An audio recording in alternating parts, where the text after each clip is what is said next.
Hey, what's up, 8th graders? This is Miss Ludwig. Today we are talking about biotechnology. This is on page 12 in your microbiology lab notebook. Um, Biotechnology is a really hot topic, especially here in the state of North Carolina. In North Carolina, we have what we call the research triangle. And that's a really big deal for biotechnology. It's up in the Raleigh-Durham kind of area where we have a lot of those big universities. We have NC State, we have UNC Chapel Hill, we have Duke. We have a whole lot of smart people in this area of the country, and this is actually the #1 largest research park in the country, in the United States, right here in North Carolina. And so I'm going to give you just a little glimpse into some of the things that biotechnology covers. It's a very, very broad topic. It has a lot of different applications in the real world. But we're going to give you just a kind of a glimpse of what that word means and some of the practices and things that fall under the umbrella of biotechnology. And it's going to be really cool. A couple of things that I would like you to write into the margins here are these things I have on the screen right now. So one word, ethics, or the word ethical, just means somebody's feelings about whether something is right or wrong. And a lot of times when we talk about biotechnology, we start talking about changing the genes of humans or other animals.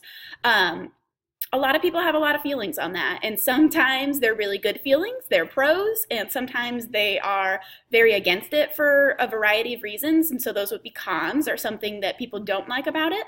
But just keep in mind that word ethics or ethical, and that will come up in our conversation a whole lot when we're talking about biotechnology. The other thing I'd like you to squeeze into the margin there is write down biotechnology equals genetic engineering. Those words are really interchangeable in this unit. When you hear the words biotechnology or genetic engineering, you should be thinking the same type of stuff.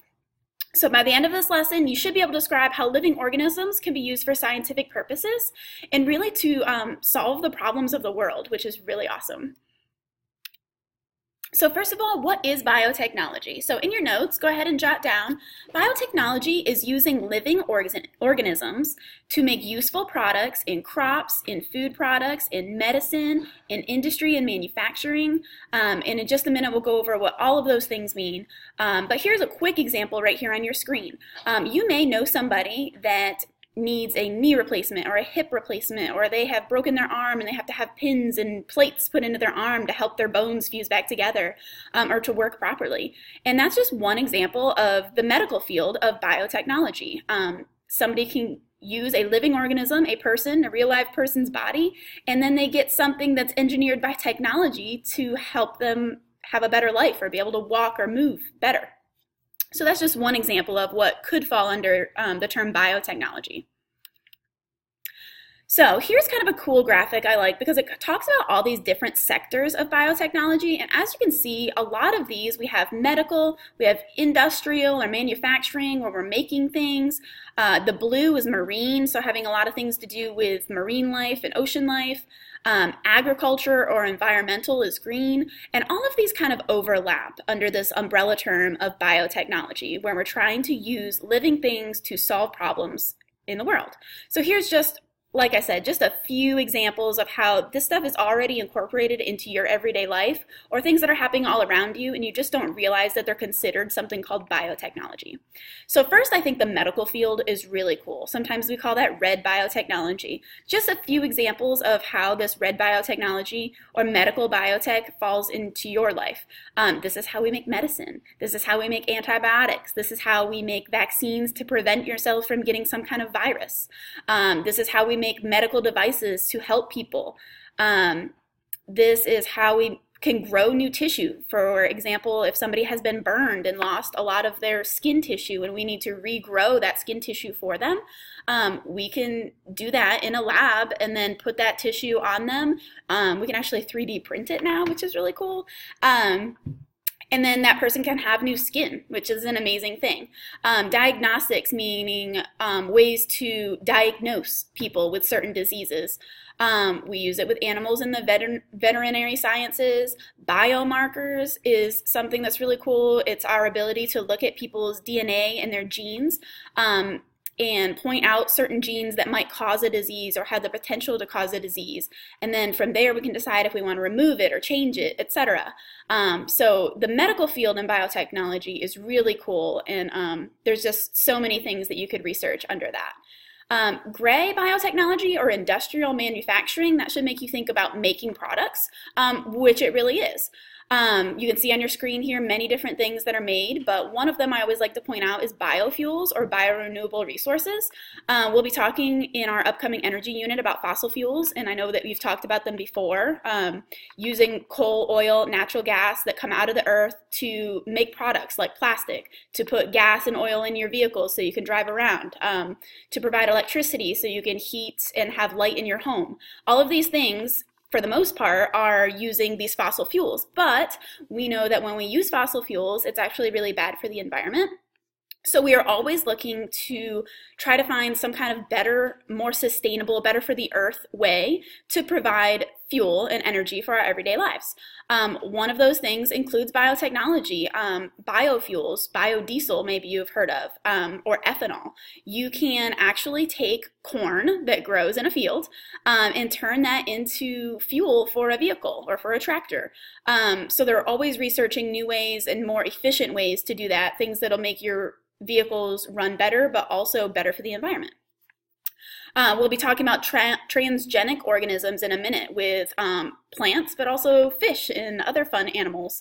The blue section here is marine biotech, so like aquaculture, being able to raise and produce fish for food. Biomass production, so making stuff from the water that is able to be used in everyday life. And then green, agricultural or environmental. So when you think of agriculture, you should think of farming and growing things. So crop agriculture or livestock would refer to organisms like chickens and cows and stuff that are being farmed. We use them for meat, we use them for milk production.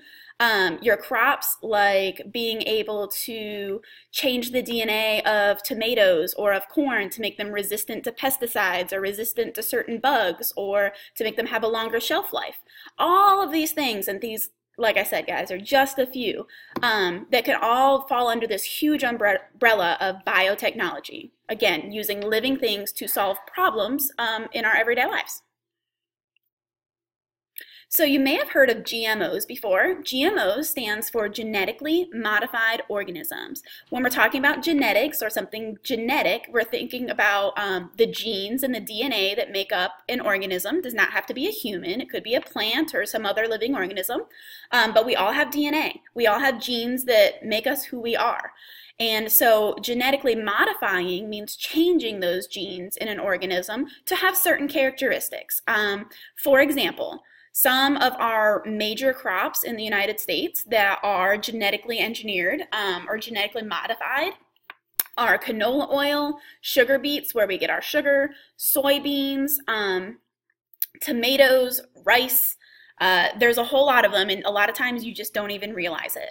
But there are good reasons for doing these things. We genetically modified corn and soy crops to be resistant to herbicides, which means when a farmer has an issue with weeds popping up in his crop and he sprays them with an herbicide is meant to kill weeds, we make these plants resistant to that herbicide, so we can spray the whole crop with an herbicide, and that crop, the soybeans or the corn, will still grow nice and healthy, but then the herbicide will only kill the weeds. Now, I said there's ethical issues with this. Some people love that. Farmers obviously love that because it makes their job easier. It makes their job more effective, so they can spray a whole corn crop really quick and it doesn't affect the actual corn. It just kills off the weeds. But then other people on the other side of this debate say, well, if we're putting these chemicals on our food and then that food or these chemicals are becoming a part of our food and then we're ingesting it, what is that doing to our human bodies? So again, there's just one example of an ethical issue. There's a pro and there's a con for almost all of these types of things. Um, let's see, apples.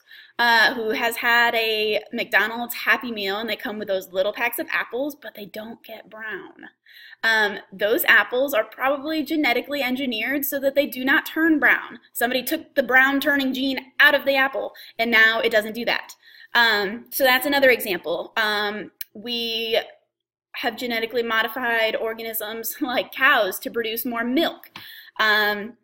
Tomatoes, here's an example of a longer lasting tomato. We can change the genes or genetically modify the genes or the DNA of the tomato to make it so that it lasts longer. Pro to that is that a farmer can grow it. It can be stored, it can be picked up, it can be sent to Walmart or wherever you're locally going to buy your tomatoes, and the tomato's not rotten by the time it gets to you, the consumer. That's a great thing for us. We don't want rotten tomatoes. The farmer doesn't want to lose money because his tomatoes, by the time they get to Walmart, are rotten.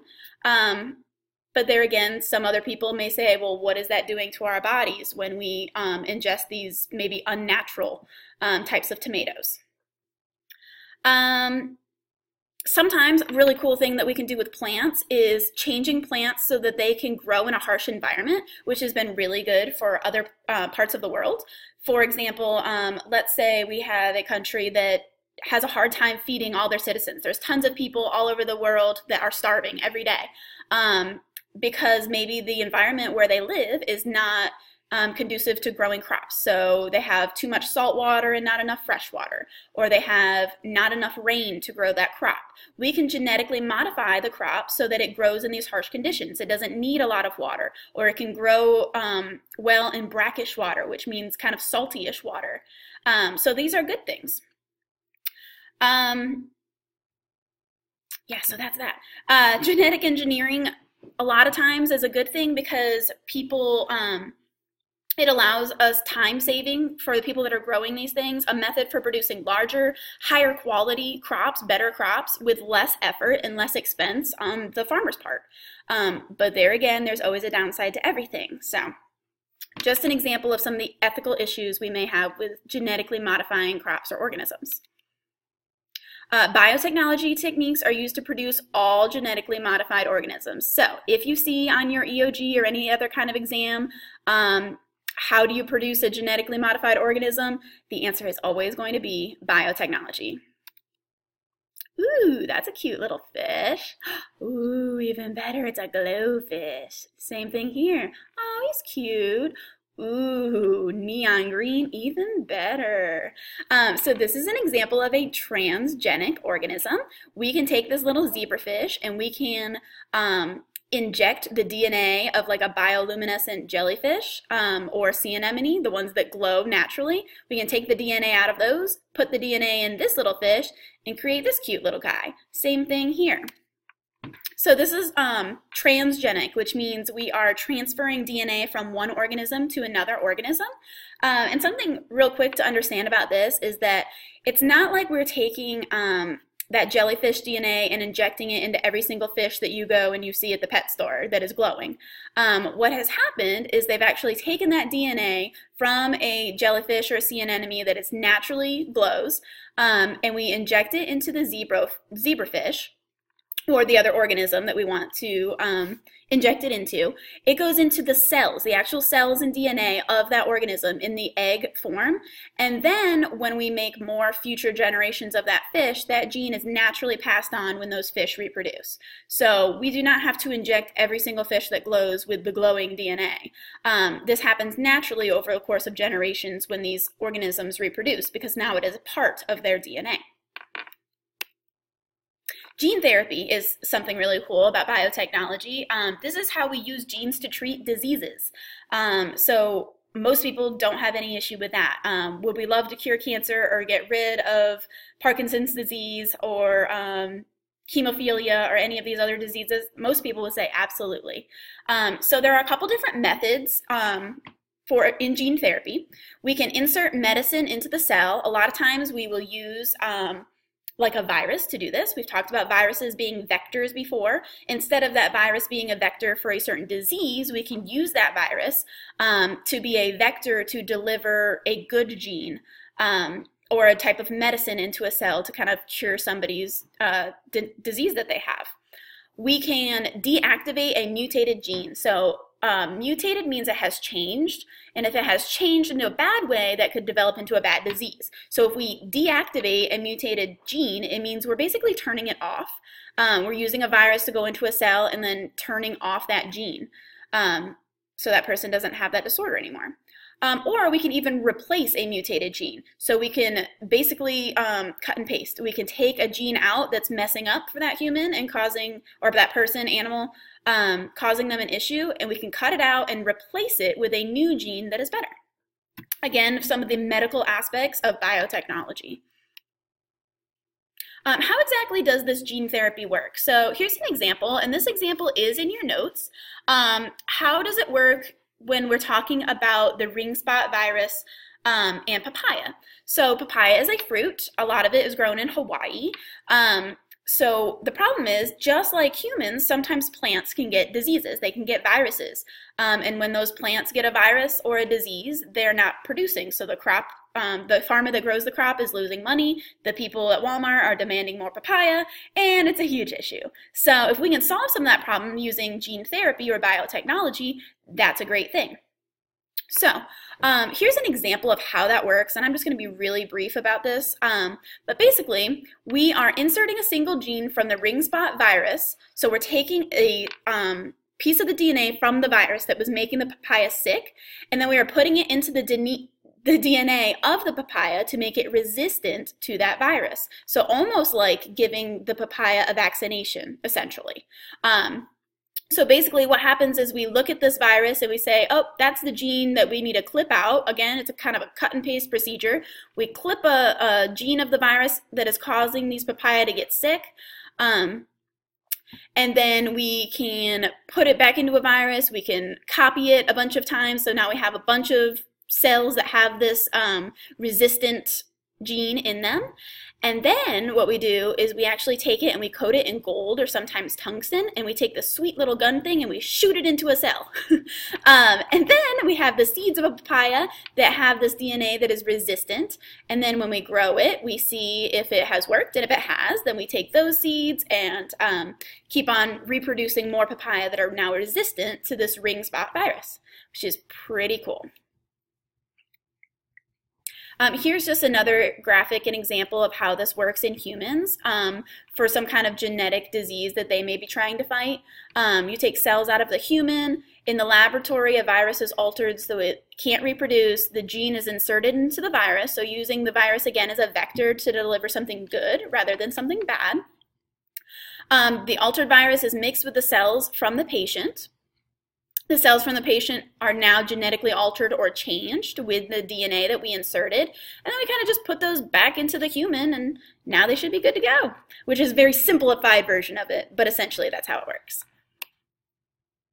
Okay, so how do we use biotechnology now? Modern uses of biotechnology. One, I mentioned improving crops. We can make this is your conventional sweet corn where you have some of the corn kernels that haven't all the way developed. Maybe it doesn't taste the greatest. If we genetically engineer it or use biotechnology, now we have this beautiful corn that has all of its beautiful, yummy corn kernels.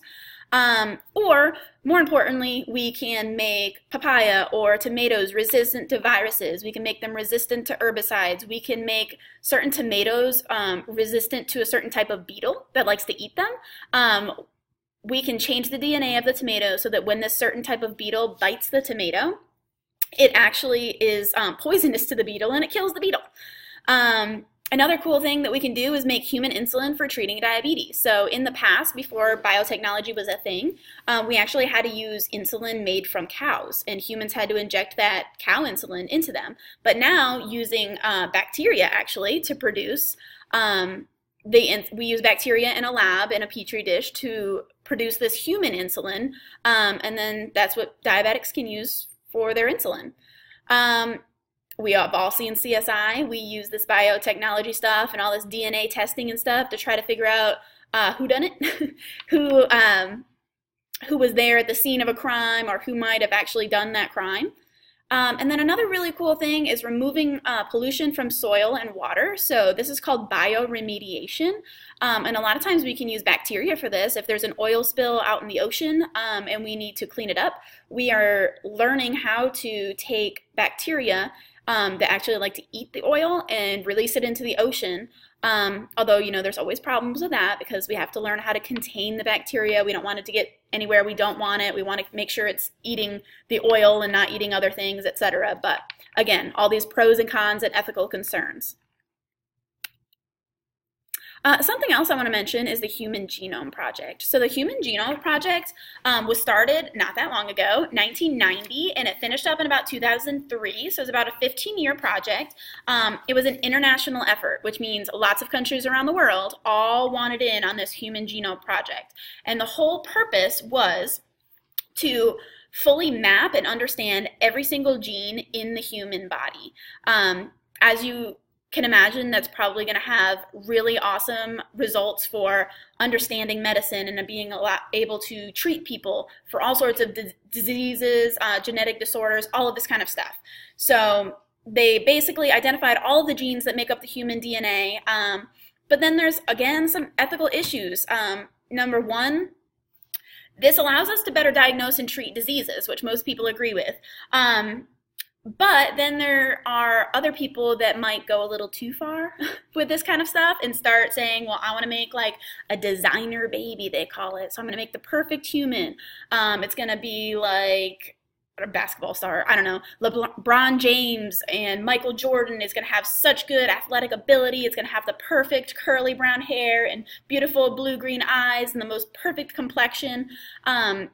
So some people have ethical issues with that because they're saying, what are you doing with this information and this technology? Are you truly trying to solve problems and cure diseases like cancer? Or are you just trying to make the perfect human, which is really super unnatural and unfair in a lot of ways? So again, these are all things you have to do your own research, make your own opinions about these things, but just some things to be aware of. And the last thing is cloning. I think we all know that cloning is making an exact copy of another organism. So, what was it, in the 90s, I think, they cloned Dolly the sheep.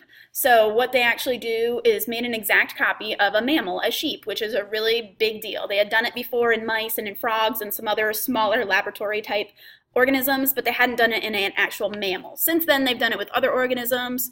A lot of people question why. Why do we want to clone something? Well, for instance, if we have, let's say, engineered the DNA of this sheep to be resistant to a certain lung condition or a certain blood clotting disorder, there's a lot of work and a lot of effort and a lot of time that goes into that. And then at the end of the day, we've really only fixed this one organism. So the idea was, if we can fix this one organism, fix whatever's genetically wrong with it, and then we clone it and make an exact copy of it, and then we can have generations of it, then they're going to pass on that already fixed DNA. We've kind of eradicated the problem to an extent. So I think that was the idea behind some of this cloning. But again, a cloning is an exact or identical copy to its parent. All of the DNA is exactly the same as its parent. Okay, so that's a little bit long. Sorry, guys. I get really excited about biotechnology. Every year when I teach this topic, I learn a little bit more because I do a little more investigation on the internet, and it's just always changing, and it's a very current topic. So it's a really exciting one, I think. So don't forget, on page 12, there is that gene therapy, how does it work? Go over the ring spot virus and papaya, and there are a few questions that go along with that, so make sure you answer those. All right, thanks for watching.